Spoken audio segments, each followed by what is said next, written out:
Website থেকে OTP পাঠায়া।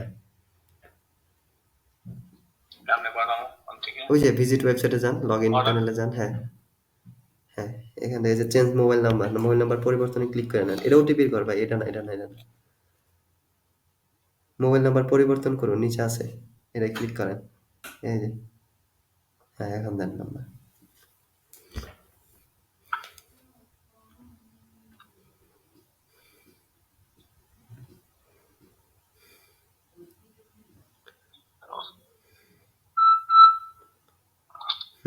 I think ঠিক আছে। আইছে না ওটিপি?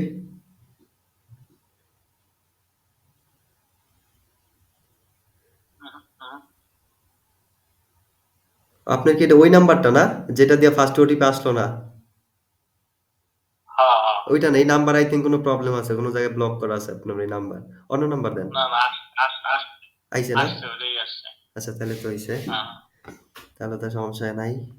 আচ্ছা, এটা গেল আপনার এসএমএস এপিআই কনফিগার ডান। হ্যাঁ, ওটিপি দিলে লগইন হয়ে যাবে, অ্যাকাউন্ট ক্রিয়েট হইবে, সমস্যা নাই। জাস্ট টেস্ট হইছে, এখন সব জায়গায় আপনার ওটিপি কাজ করব। এটা গেল। এখন হচ্ছে ওই যে সেন্ডার আইডিতে যান। সেন্ডার আইডি এই যে।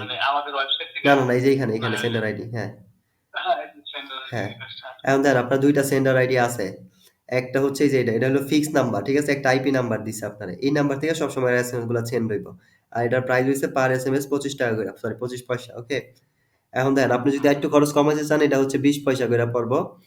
বাট এটা অ্যাক্টিভ না। এটা ফোন দিলে অ্যাক্টিভ কইরা দিব ওরা। এই যে এইভাবে যেমন বললেন, বললে এটা অ্যাক্টিভ কইরা দিব। সো তখন হচ্ছে আপনি জাস্ট এই সেন্ডার আইডিতে জাস্ট এই যে র‍্যান্ডম নাম্বার, র‍্যান্ডম লেখাটা কপি করে এনে এখানে পেস্ট কইরা আপডেট দিয়ে দিবেন। তাহলে হইব। তাহলে এই নাম্বার থেকে যাইব। র‍্যান্ডম এর মানে বুঝেন? হ্যাঁ, একেক সময় একেক নাম্বার থেকে যাইব। কখনো বুঝব আপনার ইয়া নাই।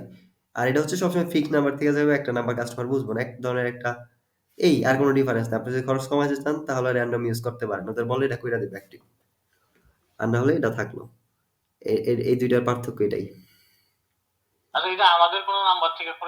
না, না, এই অপশন নাই। এরকম অপশন নাই। আপনার নাম্বার নাই, আপনার নাম দিয়া করতে পারেন। আপনার ব্র্যান্ডের নাম দিয়া।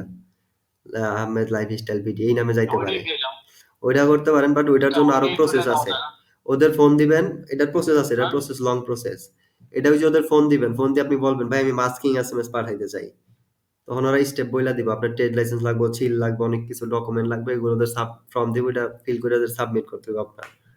তারপরে হচ্ছে ৭ দিনের মতো টাইম লাগবে, সব ভেরিফাই কইরা দিব। আর ওই এসএমএস এর রেট মিনিমাম ৫০ পয়সা করে পড়বো বা ৪৫ পয়সা পার এসএমএস। ওগুলোর দাম বেশি, হ্যাঁ। হ্যাঁ, হ্যাঁ, হ্যাঁ। সেম যে এখন যে এসএমএস যাইতাছে, যা পাঠাইতাছেন সেমই যাবে, বাট সেন্ডার আইডিতে যেমন বিকাশ থেকে মেসেজ এলে বিকাশ লেখা থাকে না? তারপরে অনেক কোম্পানির থেকে আইলে ওইগুলা লেখা থাকে। ঐরকম আপনার সেন্ডার আইডিতে আপনার নাম লেখা থাকবে। আর এখন ওই নাম্বারটা লেখা থাকবে যে এই নাম্বার থেকে এসএমএস আইছে। এই ডিফারেন্স, আর কোন ডিফারেন্স নাই। ওইটা হচ্ছে ব্র্যান্ডিং এসএমএস বা মাস্কিং এসএমএস বলে। হ্যাঁ, অর্ডার প্লেস করে দেখেন। হ্যাঁ, হ্যাঁ, অর্ডার প্লেস। হুম।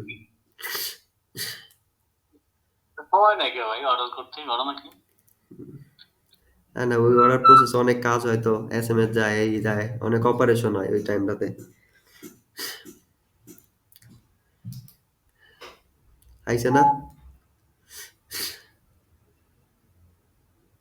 আপনি তো অ্যাডমিন প্যানেলে লগইন আছেন, এই জন্য এইখানে নিয়ে আইছে। লগইন না থাকলে আরেক জায়গায় নিয়ে যাবে।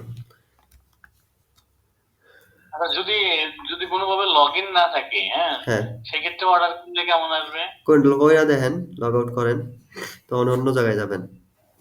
কাস্টমার যেখানে যায়, লগ আউট করেন।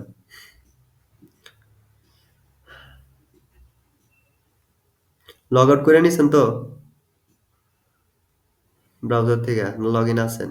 লগইন আছেন, এই যে অ্যালার্ট দিতেছে, এই দেখেন।